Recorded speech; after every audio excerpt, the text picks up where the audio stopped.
بسم اللہ الرحمن الرحیم۔ آئندہ چند دنوں میں عالم اسلام کی ایک عظیم شخصیت، عالم اسلام کے ایک عظیم مذہبی سکالر ڈاکٹر ذاکر نائک صاحب پاکستان تشریف لا رہے ہیں۔ اہل اسلام نے ڈاکٹر ذاکر نائک صاحب کے پاکستان آمد پر خوشی کا اظہار کیا۔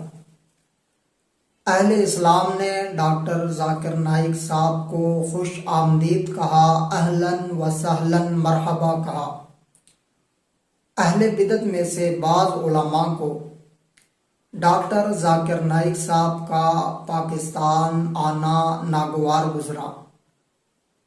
بالخصوص ڈاکٹر اشرف جلالی نے ڈاکٹر ذاکر نائک صاحب کو مناظرے کا چیلنج کیا۔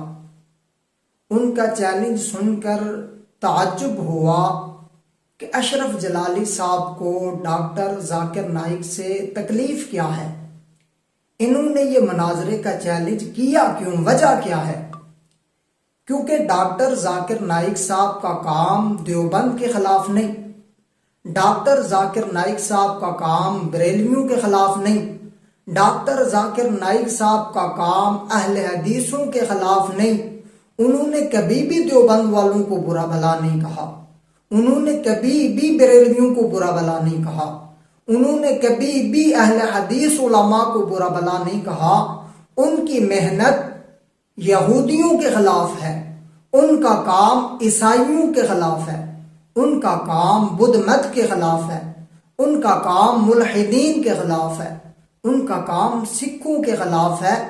پاکستان آمد پر یہودی اعتراض کر سکتے تھے، ان کے پاکستان آمد پر عیسائی اعتراض کر سکتے تھے، ان کے پاکستان آمد پر سکھ اعتراض کر سکتے تھے، ان کے پاکستان آمد پر ملحدین اعتراض کر سکتے تھے، لیکن اشرف جلالی کا اعتراض کرنا اور اشرف جلالی کا مناظرے کا چیلنج کرنا، یہ بات سمجھ سے باہر ہے کہ انہیں ڈاکٹر ذاکر نائک سے کیا تکلیف ہے۔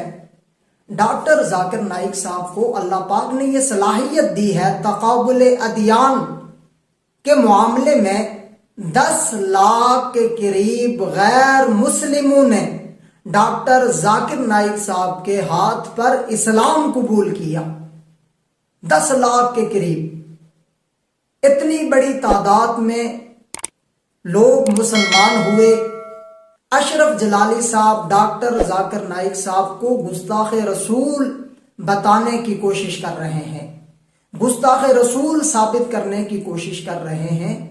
ناظرین، جس شخص کے ہاتھ پر 10 لاکھ کے قریب غیر مسلم اسلام قبول کریں، 10 لاکھ کے قریب لوگ اسلام میں داخل ہوں، وہ گستاخ رسول کیسے ہو سکتے ہیں؟ ڈاکٹر ذاکر نائک صاحب سے علماء کے اختلاف رہے، لیکن وہ اختلاف فروعی مسائل پر رہے۔ عقائد کے حوالے سے ڈاکٹر ذاکر نائک صاحب سے کسی کا کوئی اختلاف نہیں رہا، وہ توحید و سنت کے داعی ہیں۔ اللہ پاک نے ان سے بہت کام لیا تقابل ادیان کے اعتبار سے۔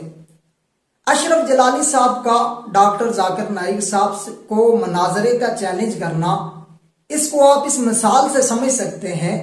ایک دیوبندی عالم جس کا کام قادیانیوں کے خلاف ہے، ایک دیوبندی عالم جس نے قادیانیوں کو مناظرے کا چیلنج کیا ہے، اب کوئی بریلوی یا اہل حدیث عالم کھڑا ہو اور وہ اس دیوبندی عالم پر اٹیک کرے، وہ اس دیوبندی عالم کو مناظرے کا چیلنج کرے، تو لوگ یہ سمجھیں گے کہ یہ جو عالم جو کھڑا ہو کر دیوبندی عالم کو مناظرے کا چیلنج کر رہا ہے، جبکہ اس دیوبندی عالم کا کام رد قادیانیت تھا، اس کا چیلنج قادیانیوں کے لیے تھا۔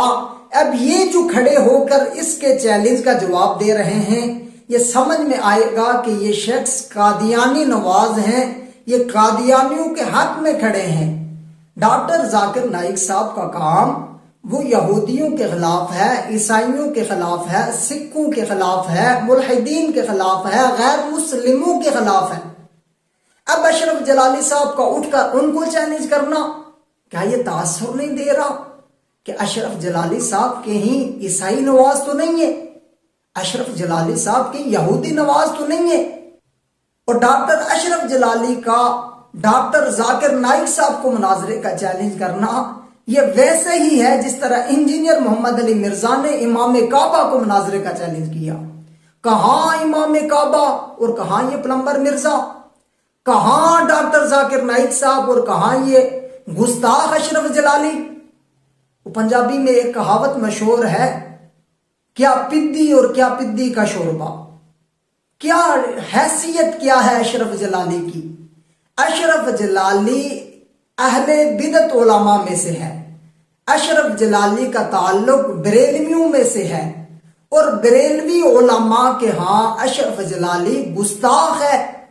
اشرف جلالی صاحب جس مسلک سے آپ کا تعلق ہے، پہلے اس مسلک کے علماء کے ہاں تو آپ مسلمان ہو جائیں۔